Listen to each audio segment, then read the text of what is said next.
ઈ-કેવાયસી ની પ્રક્રિયા પૂર્ણ કરવામાં રાજ્ય સરકાર નિષ્ફળ રહી છે, ત્યારે વ્યાજબી ભાવની દુકાનના દુકાનદારો પર દોષનો ટોપલો ઢોળવામાં આવી રહ્યો છે।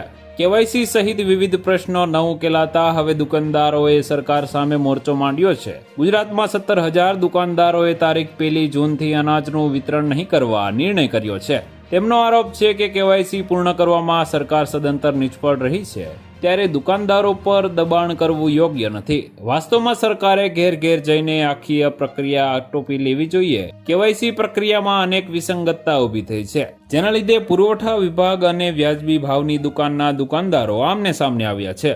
દુકાનદારોને પડતી મુશ્કેલીઓના મામલે fair price shop and kerosene dealers એસોસિએશનની એક બેઠક મળી હતી, જેમાં એવી ચર્ચા કરવામાં આવી છે કે કેવાયસી પૂર્ણ કરવા માટે દુકાનદારો પણ દબાણ કરવામાં આવી રહ્યું છે, પણ હકીકતમાં કેવાયસીનું કામ પૂર્ણ કરવાની જવાબદારી પુરવઠા વિભાગની છે। મહત્વની વાત એ છે કે 6 મહિનાથી દુકાનદારો કેવાયસીની કામગીરી કરી રહ્યા છે, પણ હજુ સુધી વળતર ચૂકવાયું નથી।